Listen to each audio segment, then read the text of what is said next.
1989 जिस दिन शिलान्यास हुआ उस दिन देवोत्थानी एकादशी थी। फर्स्ट कार सेवा जिस दिन गोलियां चलाने की बात हुई 30 अक्टूबर 1990 देवोत्थानी एकादशी थी। और 9 नवंबर 2019 जिस दिन कोर्ट का जजमेंट आया 8 और 9 नवंबर को देवोत्थानी एकादशी थी।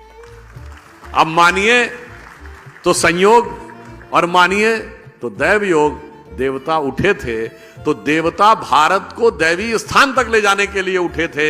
ये देव स्थानों का महत्व होता है जो लोगों को नहीं समझ में आता है कि जब वहां पे श्री राम लला विराजमान प्रकट हुए तो उनकी सबसे पहले पूजा किसने की थी? महंत दिग्विजय नाथ जी ने। 1986 राम जन्मभूमि न्यास के पहले अध्यक्ष कौन बने? महंत दिग्विजय नाथ जी के शिष्य महंत अवैधनाथ जी। और जब 2019 में शिलान्यास हुआ तो मुख्यमंत्री कौन थे? महंत अवैधनाथ जी के शिष्य योगी आदित्यनाथ जी। तो मैं इसलिए कह रहा हूं कि जो हमसे पूछते थे कि मंदिर वहीं बनाएंगे और तारीख नहीं बताएंगे, वो तारीख नहीं थी, भारत के काल चक्र में विकास की गति का संकेत था। इसीलिए ये कहा गया है भगवान राम के लिए कि तात राम नहीं नर भूपाला, भुवनेश्वर कालहु कर काला।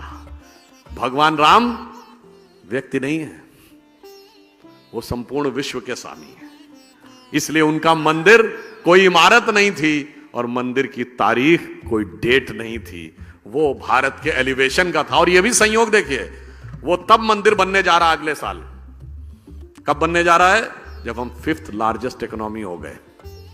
और 5th लार्जेस्ट इकोनॉमी किसको हटा के हुए? ब्रिटेन को हटा के, जिसने हम पे हुकूमत की। आप काल चक्र की गति देखिए ना।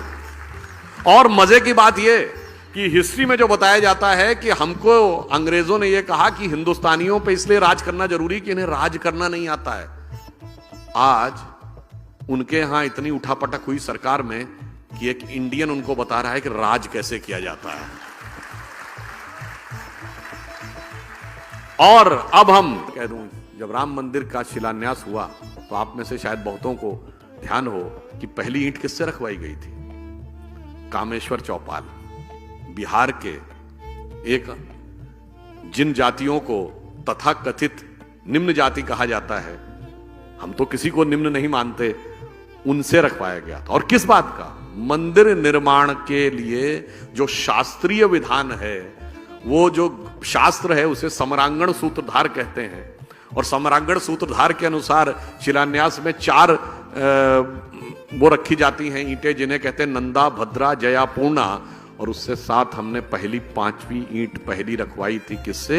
जिसे आज आप कहते हैं सो कॉल्ड लोअर कास्ट। तो दैट मीन्स कि वो पूरा किस ढंग से संयोग था। और यह भी एक संयोग मानिए कि भगवान राम के जमाने में क्या हुआ था? भगवान राम का सीधे राज्याभिषेक हो गया था क्या? नहीं, पहले वनवास हुआ था, फिर माता शबरी का सम्मान हुआ, फिर निषाद राज का राज्याभिषेक, फिर सुग्रीव का राज्याभिषेक, फिर राम का राज्याभिषेक। और आज संयोग देखिए कि जब राम मंदिर बन के तैयार हो रहा है, उससे पहले हमारे राष्ट्रपति श्री रामनाथ कोविंद थे और अब राष्ट्रपति श्रीमती द्रौपदी मुर्मू हैं, जो शेड्यूल्ड ट्राइब से भारत की पहली महिला है। तो मतलब आप समझ लीजिए, जो राम के काल में हुआ वही राम मंदिर के काल में हो रहा। तो अब सबको समझ जाना चाहिए कि मंदिरों का महत्व और मंदिरों की गति और राष्ट्र के साथ उनका तादात्म्य का संबंध, कभी कभी मंदिर को लेकर भय बहुत बनाया जाता है।